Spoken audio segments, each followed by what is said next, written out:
Bienvenue dans cette nouvelle vidéo d'Aquitaine 3D, le spécialiste anti-nuisible. N'hésite pas à t'abonner en cliquant en bas à droite de l'image afin d'être averti de nos prochaines publications. Avec la chaîne Aquitaine 3D, les nuisibles n'auront plus de secrets pour toi. Bonjour à tous, c'est Franck, votre spécialiste anti-nuisible. Aujourd'hui, je vais vous faire une vidéo pour vous montrer comment on peut retirer mécaniquement les cocons de chenilles processionnaires. Donc les cocons de chenilles processionnaires, c'est les boules blanches que vous allez avoir aux extrémités des branches de pin. Pour les personnes qui ne connaissent le problème, voilà, elles savent de quoi je parle évidemment. Je vais donc vous montrer comment les retirer. Qu'est-ce que vous pouvez en faire une fois que vous les avez retirés, parce que c'est pas le tout de les retirer, voilà, on va pas les mettre après à la poubelle comme ça. On peut les retirer jusqu'à une bonne dizaine de mètres en restant les pieds sur terre, parce que des pins comme vous allez avoir dans la vidéo, ce sont des pins où vous n'avez pas la possibilité de mettre des pièges. Donc les pièges, c'est les collerettes que vous allez les mettre autour du tronc. J'ai déjà fait d'ailleurs des vidéos sur le sujet, vous pouvez regarder en haut dans les suggestions si vous voulez les trouver.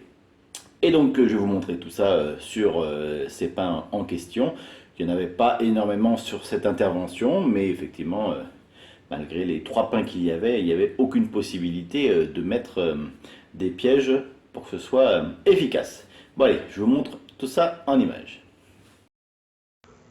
Alors déjà, je vais vous montrer à quoi ressemblent les cocons de chenilles processionnaires.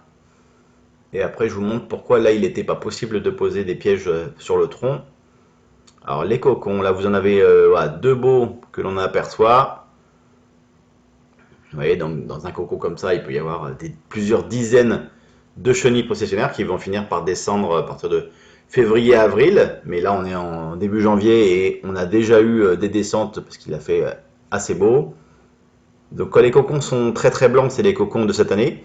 Si vous avez des cocons des années précédentes, ils vont être soit marrons, soit beaucoup plus foncés parce qu'ils sont beaucoup moins entretenus. Et par contre, ils sont vides, donc il n'y a plus d'utilité de les retirer. Et donc, les arbres, vous voyez celui-ci, il y a les branches qui se séparent à allez, 1 mètre, 1 mètre 10 de hauteur, donc il n'était pas possible de mettre un piège sur le tronc. Celui-ci, ben, le sac aurait quasiment été sur le sol. Donc comme les gens ont un chien, ben, ouais, évidemment, c'était impossible à mettre.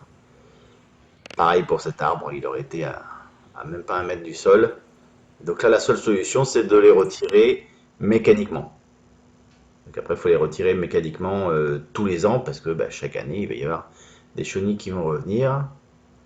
Et donc pour les retirer, l'outil magique, donc un échenilloir. Donc la base de départ là que je suis en train de déployer, elle fait 6 mètres de hauteur. Et là, on doit être à 8-9 mètres pour les 2 cocons, notamment que je vous ai montré.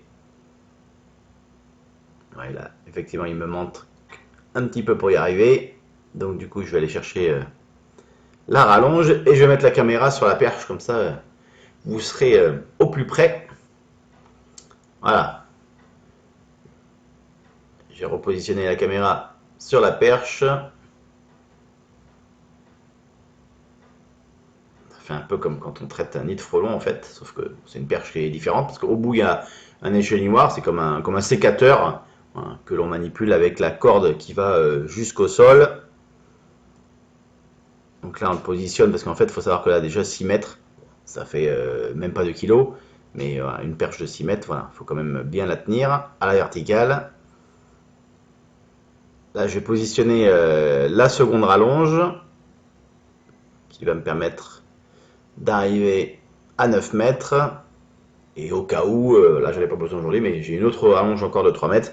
Voilà. Après, au-dessus de 12 mètres, voilà, cet échenilloir est beaucoup trop lourd, donc on ne peut plus le tenir. Après, il faut arriver à bien viser pour prendre la branche, la retirer. Et après, bon, quand elle tombe au sol, je la ramasse avec une pince, hein, je la ramasse pas à la main évidemment. Et une fois que j'ai récupéré tous les cocons, moi je vais les incinérer. J'ai acheté une cuve, je sais pas comment ça s'appelle, voilà, spéciale pour ça. un petit coup d'alcool à brûler et puis c'est parti pour faire un petit barbecue. Ouais, déjà un cocon de retiré. Alors c'est vrai que ça peut se faire quand on a des arbres compliqués à avoir. Si on a 50 arbres, c'est pas possible évidemment de passer 3, enfin c'est possible évidemment, mais on va pas passer 3 jours à retirer des cocons.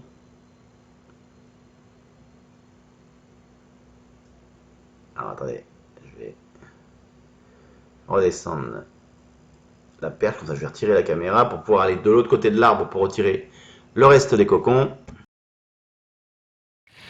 Bon, ça y est, la pêche a été bonne. Je vais vous montrer ce que j'ai pu retirer de ces 2 arbres. Il n'y en avait pas beaucoup, mais il y en avait. Je vais vous montrer tout ça. Voici donc 6 cocons que j'ai pu retirer. Bon, en réalité, il y en avait 7. Juste après avoir filmé ça, avant de replier ma perche, je me suis aperçu qu'il y en avait un autre sur le côté de l'arbre. Donc vous voyez, il y a cette chenille-là bon, qui est morte, mais dans chaque cocon, voilà, il y a 20, 30, 50 chenilles. Donc je ne vais pas les ouvrir. Si vous voulez regarder, j'ai une autre vidéo que j'ai fait par rapport à ça, où je fais l'autopsie d'un nid de chenilles processionnaires. Donc c'est vrai que les poils très urticants des chenilles processionnaires sont extrêmement dangereuses pour les personnes sensibles, les enfants et également les animaux domestiques. Ça peut clairement être mortel pour un chien. Et donc juste après, là, je vous montre les différentes, je vous explique en tout cas, les différentes solutions qui existent pour éradiquer ce problème. Alors si vous êtes confronté à un problème de chenille processionnaire, il existe donc du coup les écopièges qui se mettent sur le tronc de l'arbre, qui vont permettre de capter les chenilles à leur descente, et elles vont se retrouver ensuite dans cette gouttière qui va les mener à un sac où il y a du terreau. Alors très souvent je vois des pièges qui sont posés où il n'y a absolument rien dans le sac. Bon, c'est une grosse erreur, mais après bon, chacun fait quand bon lui semble. Moi, quand je les pose, il y a toujours effectivement voilà, du terreau qui est mis à l'intérieur, justement pour que les chenilles, quand elles descendent, elles pensent être arrivées dans la terre. Elles vont nicher pour se transformer en chrysalides et continuer du coup leur cycle. Le sac, on le retire en fin de saison et après, bah, ça c'est pareil, c'est détruit par incinération. Il existe également pour l'été les pièges à phéromones. Donc c'est pareil, voilà, je vous invite à regarder là-haut la vidéo que j'avais fait par rapport à ça. L'avantage des pièges à phéromones, c'est que ça va capter le papillon, donc ça va limiter donc du coup la prolifération puisque ça va capter tous les papillons mâles et donc voilà, limiter le nombre de cocons. Et après vous avez effectivement le retrait mécanique qu'on vient de voir dans cette vidéo là.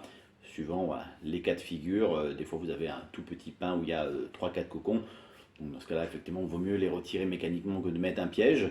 Voilà, donc toutes ces solutions-là permettent de limiter la prolifération donc, du coup des chenilles. Alors malheureusement, c'est quelque chose, on ne pourra jamais s'en débarrasser. Il y en aura toujours, parce qu'il y a des forêts entières où il y a des millions de pins et des millions de cocons.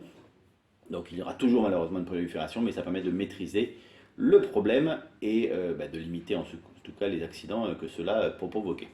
Donc en tout cas, merci d'avoir regardé cette vidéo. N'hésitez pas à mettre un petit commentaire, un petit pouce bleu si vous avez aimé. Et si vous n'êtes pas abonné, je crois que c'est le moment de le faire. Bon allez, à bientôt.